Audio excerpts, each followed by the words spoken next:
Hello, Missouri Aquarium Society. I am so excited to bring you guys our first Know Your Speaker series. We have a very exciting guest I cannot wait to introduce you to, but before I do, I got a few announcements. We have a members-only swap coming this Thursday. It works like this. You bring a bag of fish or plants, and you take home a different bag of fish or plants. Each bag you bring gets you a lottery ticket. You get a maximum of 10 tickets. You can get Breeders' Award program points and Horticultural Awards program points for bags that you turn in. Just fill out the paperwork beforehand. And you can find those forms and rules for both programs on our website. Links are in the description below. We also have our next speaker in the speaker series, the one who's going to talk with us tonight, Karen Randall. She is going to talk to us about her incredible trip to Borneo. I cannot wait for that talk. This coming Thursday, it is going to be this coming Thursday at 7 p.m. That is Thursday the 17th at 7 p.m. So without any further ado, I have the great pleasure of introducing an expert fish keeper, expert aquascaper, and expert world traveler, Karen Randall. And Karen, thank you so much, and thank you for joining us tonight. How are you doing today? Very good, thanks. Awesome. So we're just going to ask you a couple of questions and just give us your honest, candid answers. So Karen, how were you introduced to fish keeping? My parents both had tanks when they were kids, and so I grew up with fish. My first memory of aquarium stuff was being allowed to pick out a black moor goldfish at the pet store and bringing it home in the Chinese food container, which you're way remember. But, so oh wow, Chinese food container. That's nice. Yeah, there were no plastic bags then. So how did you go from there then? Well, again, I had like how old were you when you got this Chinese food container? Oh, I don't know, 4, 5. Oh wow. Okay, so you started very young. Yes. Okay, nice. So I guess then for plant keeping, how did you find that? Well, again, you're talking to somebody who's a lot older than you, and we didn't even have the nice plastic plants that are available now. So, there were a few plastic plants, but they were really, really ugly, and there weren't much of a selection. So I've always had live plants in my tanks. When I was a little older and I started collecting wild fish, I would collect plants along with the fish, and so I've always had plants in my tanks. And but then as I got into my adult life and had my own home, my mother had gardens, but I thought weeding was a chore, not something. Yeah, scraping algae is way easier. I don't know. But when I had my own house, then I got more interested in gardening and more interested in plants, and my interest in aquatic plants grew along with that. So. Nice. So you mentioned kind of when you entered your adult life, was that like a turning point for your hobby then? I don't know. I mean, I went through that period of time when nobody has aquariums, when they get out of high school and they're off to college and small apartment, and I didn't have aquariums through that period. But then actually my husband and I had married. We were still living in a tiny apartment, but I had started a new company, and it just so happened that the room that I decided was the best for my office in the suite of rooms that we were using didn't have a window. And it's like, I'm going to put an aquarium in here. And so it got me back into aquariums. So very nice. Very nice. And go ahead. That was planted. Nice. What did you keep in that one? Huh? What were you keeping in that? Easy plants. I mean, crypts and water sprite, and I don't even remember. This was a long, long, long time ago. And I had 2 Altums in there, and I didn't know any better than put Cardinals in with them. I knew they came from the same place. I didn't realize I was just providing live food for the Altums. But yes, very expensive live food. Yes. Oof. All right. So very interesting mouths on those Altums, though. They just suck them in. Oh, really? Yeah. I haven't actually kept the Altums. They're one of my bucket list fish, but what's different about their mouths from the regular angelfish mouth? They just seem to have, you know how some that like the bottom jaw kind of just on hinges more. It's a vacuum feeding thing. They just sucked those cardinals right down. Wow. Yikes. Oh, $5 snacks. So Karen, what was your favorite part of the hobby when you first started? I don't know. I've always been interested in all of it. I've always loved collecting from the time I was a little kid. I was out with a dip net in the woods behind my house. There were no fish, and there was a swamp there. There were no fish, but there were lots of salamanders and tadpoles and stuff like that. So I was always bringing stuff down home and little turtles and then again when I was sort of middle school, high school age, I started collecting wild fish, and so I had tanks with pumpkin seeds and yellow perch and black-nosed dace and various things that you can find here in New England. And any chance I got, I was out there in the water. Have you caught? I think it's called the. Let me check it on Google.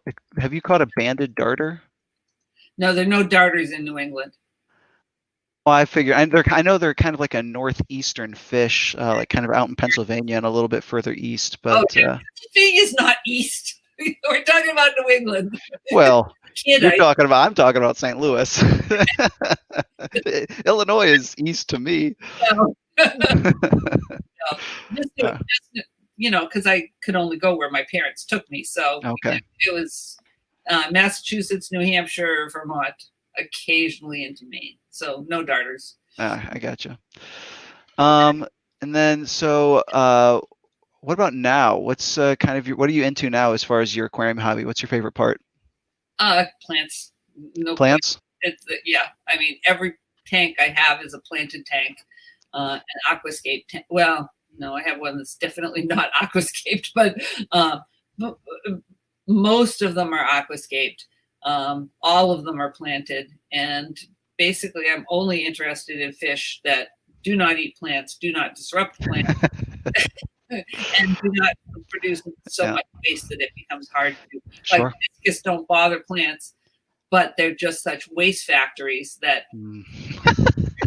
they are. They're big cichlids. They're just that's such an insult. I love it.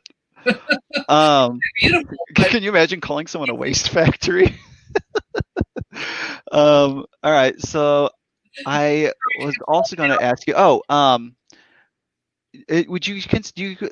Is traveling like part of your hobby now? I noticed that you have several talks in several different countries. Certainly, I'm going nuts and ready to tear my hair out because of many places. And the person that I travel with, Crystal Castleman, who lives in Berlin, I guess she's more optimistic than I am, and she's like, "Oh, what are we going to do next spring?" It's like, I don't think we're going to. I don't know. Yeah. Go anywhere next spring. So. I'm not sure if I'm going to buy that plane ticket. No. Okay. So how often are you traveling then? Up until COVID. Sure. About once a year. Oh, okay, nice. Yeah. So I do more than that, except I can't afford it. Yeah. I don't know whether my husband would stay married to me either. So there's that. I know that feeling, both of those feelings. All right. So what's next on your list? Well, that's the problem. Oh, okay. We just we can't make that decision until this COVID thing starts to let up. Sure, that makes sense. We may go back to Australia again. Maybe Borneo again, although probably not, because the parts of Borneo that a woman can travel without men to escort them really means Sarawak, and we've kind of done that. And if you go to Kalimantan, which is the Indonesian part, it's heavily Muslim, and women just can't travel there independently. So, but we may go back to Thailand again. There's lots of other smaller islands that we may be interested in, and parts of Malaysia. I don't know where we're going to go next. It's up in the air. Yeah, well, just like literally everything right now. Yeah. Or we could go back to South America, except again, right now they're doing worse with COVID than we are. So COVID really has to be worldwide standard before we can even consider a lot of these places. I know. I feel like every time we are talking, it's just fish keeping and COVID are just so. Everything in COVID is just so intertwined right now. Grocery store is COVID related. I know. I'm so sick of it. Anyways, I don't want to talk about COVID anymore. All right. So, Karen, I left my copy downstairs. I meant to bring it, but free plug. You've written a book called Sunken Gardens. It is an excellent book it's kind of a step-by-step guide on how to create a visually appealing planted aquarium. I have one right here. Ta-da! Beautiful. Which I need to send to yes.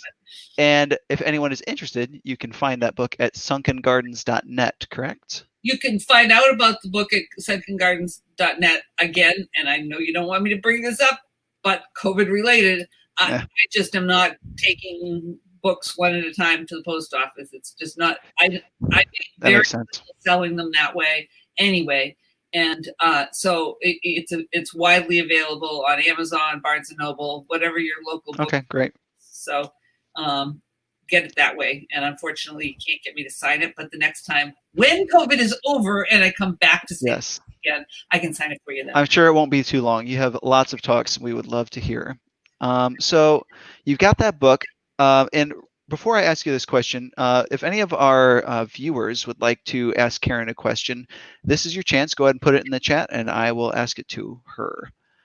So Karen, I have never written a book before. What was that like? It's like birthing an elephant. Assuming that you are also not a fellow elephant. Wow, that sounds painful. Oh my. It was very rewarding to get done, and I think I produced something that helps people who are new to planted tanks. Oh, absolutely, yeah. Started, but it's a boatload of work. And particularly if you do what I did, which was almost 90% of the photos are mine. So it was all the photography as well as writing the book. So, yikes! Hard pass for me. Thank you very much.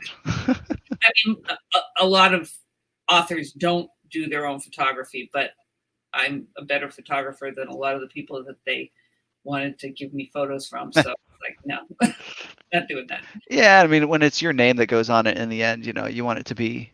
You want to ensure the quality of the work. Right. It looks like we have a question from Steve's Fish Room. He wants to know, will there be a paludarium book coming out? People keep asking me this. I actually have. Sounds like you have another elephant to birth. Yeah, right. I think it'll be a little easier the second time because at least I know what I'm getting into. That makes sense. And hopefully my husband won't have another heart attack in the middle of it, which made the last one really. I'm assuming that's not a metaphorical heart attack.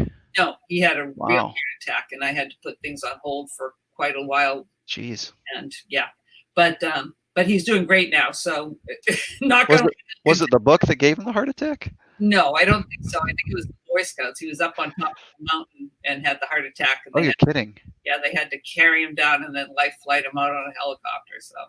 Wow. And fortunately, I didn't know anything about it until after they'd already picked him up in the helicopter. So, yikes. But anyway, back to book stuff. It will not be specifically about paludariums. It will be about vivariums in general and paludariums as part of that. But okay, nice. And don't be like looking for it to come out next year because that's not happening. Well, yeah, it takes a lot longer than a year to make a book. Geoffrey Cunningham says he just ordered his copy of Sunken Gardens. You're welcome. All right, so Steve again wants to know: do you ever use garden or potting soil as substrate? I am not a fan of terrestrial soils. I would never, ever, ever use potting soil. I think it's just asking for problems because it's so organic heavy. If you're going to use soil substrates, terrestrial soil substrates, the only really good way to do it is to use a mineralized topsoil method. And you can find that on the AGA Facebook page. There's a file on it, and there's a couple other places if you want to talk to me now about it. But it is not the way I do planted tanks. I have done them, and it's not my preference. What was the problems that you had? Well, with potting soil, there's all kinds of problems. And one of the biggest problems with all soil substrates is that soil is not soil is not soil. It's not a standard product. And so people get very mixed results. Some people who happen to have good soil in their backyard can have tremendously good results with it. Other people don't have such good soils, and they end up with toxicity problems and huge algae problems at times. When I did it, I had a terrible time dealing with the algae for a period of months, and I eventually worked through it, and the tank is beautiful, and I've actually got photos that I could show people of what it looked like, and it was a beautiful tank. The nice thing about terrestrial soils is they do have everything in them that the plants need. So they're a great nutrient source for the plants, but it can be too much underwater because aquatic soils are very nutrient poor, actually, in comparison to terrestrial ones. Now, when you say terrestrial soil, I just figured terrestrial, aquatic soil is just terrestrial soil that was underwater, but they are chemically different then. Well, it's just been washed out. All of the organics have already been rotted. Kind of absorbed into the water column? They're not absorbed into the water column. They're washed. It rots down, and then it gets washed out by the running water. So, yeah, I mean, you don't ever find, if you take a bunch of topsoil and put it in water, you never find that consistency in a wild waterway. You might find it in a flooded area, but not in. That makes sense. And interesting. Yeah, that when you say that, it makes a lot of sense. This is Steve's last question. I'm cutting him off. Steve says, "What is your chosen substrate then?"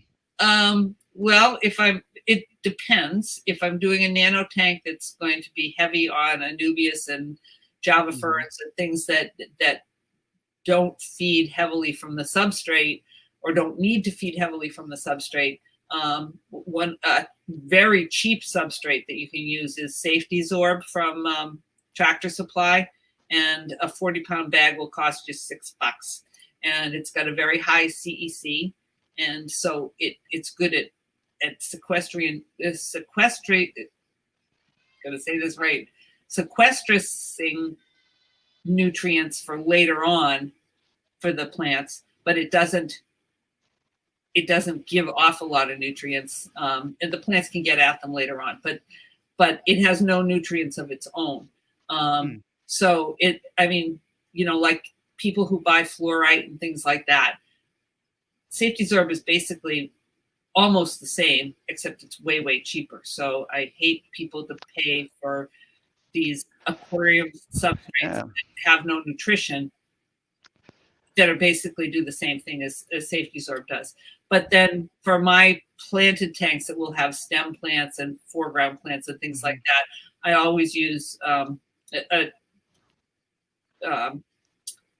commercial soil-based substrate like fluval stratum is okay. I like it for beginners because it's fairly non-nutritive and it doesn't give off any ammonia in the beginning parts. And it's also very, very widely available. You can even get it at Petco. For a soil-based substrate, fluval stratum is widely available. It's not very expensive and it's fairly easy to use. My personal favorites are either Landon substrate or Tropica substrate. And they're all, these tiny little, it comes from a rice paddy. It's tiny little pellets that they've baked to make them stay in pellet size. And interesting. They all have nutrients in them. So that is some very good advice. And I was making a mental note there to go back and watch this again at 18 minutes. Okay, because that's when you were talking about the life hack from Tractor Supply. All right, we have one from Facebook. Just says Facebook users. He says, or she says, there are so many Bucephalandra plants now using so many names, almost like killifish names. How can we tell what species it actually is? Oh, there's another book I can pull down off the shelf. Ooh, joy. You need to buy this. All right, Facebook user, here you go. Can you hold it a little closer? Aquarium plants by who? Castleman. And it's... One more time, the author's name? Crystal Castleman, who's my... Sorry, I'm not used... oh, this is backwards of what I'm doing. She's the world authority on aquarium plants. She's spoken for us at AGA a couple of times. She's one of my best friends. She's my friend from Berlin that I travel with. But she has all the aquarium-worthy Bucephalandra that are currently in the hobby in this book. Now, you're right. There's a lot of names out there for the same plants. They're not all different plants. They just make up new names for them. The big thing with Bucephalandra, and I'll talk more about that during the talk, is do not buy wild collected plants. And when somebody tells you they're farming plants and, oh, it's okay because they're farming them, they're not. They collect plants from the wild, they take them into their backyard and they set them up and clean them up and let them grow on a little bit there. They sell those and then they go out and collect more. And so they're farming them from the wild. Yeah, they're from the wild. And it's destroying the environment. It's ripping out plants that grow very, very slowly. It's true. It starts very slow. It's just a very bad thing. And there's a number of really nice varieties that do really well in aquariums that are being tissue cultured now. So that's the way to buy them. Make sure that the Bucephalandra that you buy are tissue cultured. And Florida Aquatic Nurseries has them. Tropica has them. Nice. In Europe, there's other companies, but both of those companies in the U.S. supply Bucephalandra, and all of the Bucephalandra that they sell is tissue culture Bucephalandra, and that's the only ethical way to use Bucephalandra as far as I'm concerned. Okay, that's very good advice. We have Facebook user says, thank you. You're welcome. All right, Steve's Fish Room will not leave us alone. This is a Steve's a good friend of mine. His name is Steve Coxon. We go fish collecting, and we're buddies. Steve out there, so. Yeah, no. Steve wants to know, and this yes or no, and then we'll go on then into our last segment. Do you cap Tropica substrate? No, you don't you don't cap any soil-based substrate, commercial soil-based substrate. It's not meant to be capped. I mean, some people like to put some different colored stuff on top. The problem is it's going to mix, and then it's going to look really ugly. You're better off if you want an area of cosmetic sand in the front of a tank. Put your soil-based substrate behind rocks or something, your mid-ground stuff. And keep it back there. And there's all kinds of different tricks for doing that, which is a whole different talk. But keep your sand separate from your soil-based substrate and plant in your soil-based substrate. Sorry, my baby is getting ready for bed. I'm saying good night. It's okay. You saw me drag my dog out from under. All right. So next section, we're going to move on to a section I'm calling Quirky Questions with Karen Randall. So, Karen, what obscure thing are you talented at? Obscure thing? I mean, I hate. Do you have any obscure talents? This may be news to you, but for the most of the real world, this aquarium stuff is the quirky thing. Yeah. So, I think that passes. All right. So aquariums. You travel to look at aquarium plants. That is pretty quirky. All right. So, yeah, and I like to go wading around in swamps. I mean, Yeah, it's tough to get more obscure than that. So if you could start a hyper-specific aquarium club, what would you specialize it in? Start a what? If you could start a hyper-specific aquarium club, like Bucephalandra Freaks, like only Bucephalandra, and that's all you guys talk about, would there be one thing that you...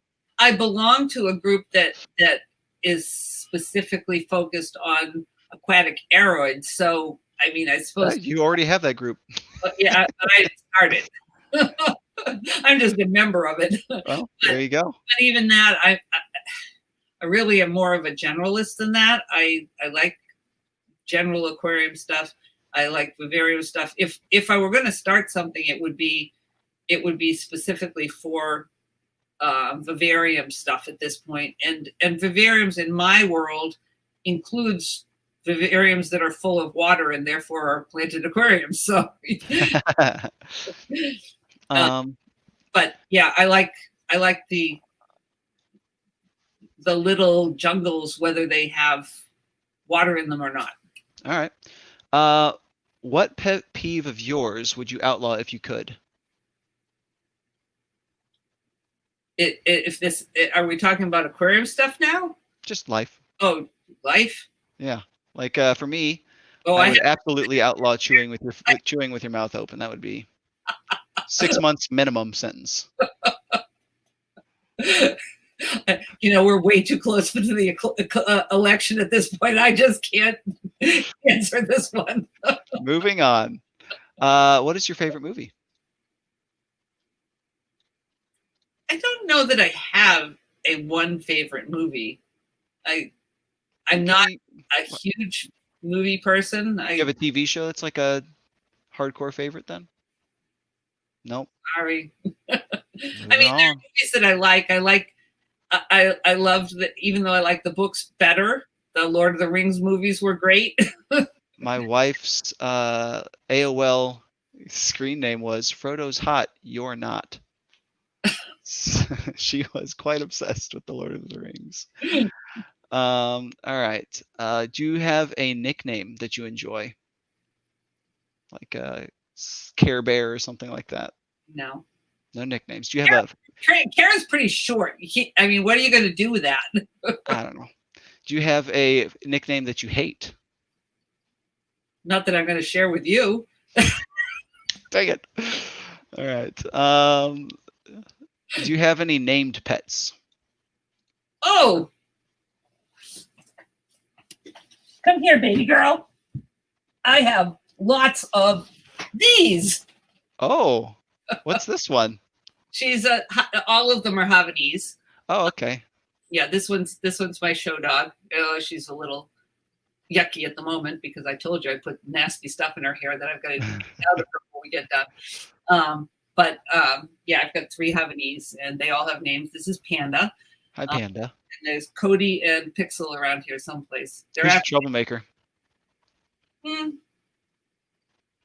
of them really. They're great dogs, but they're all named for camera stuff because I'm a camera person. This one is Compact Flash. I have Kodak Moment and Picture Perfect. Those are actually pretty good dog names. You can go back under the desk. I have a hard time believing that you have 3 dogs and none of them are troublemakers. So they're all. I'm past the puppy stage with all of them. So okay. So are cats a mistake? Are cats a mistake? Yeah, it's a philosophical question. Just like no, we had a cat up until 2 years ago. She died at 17 and a half, and we miss her, but not enough to replace her.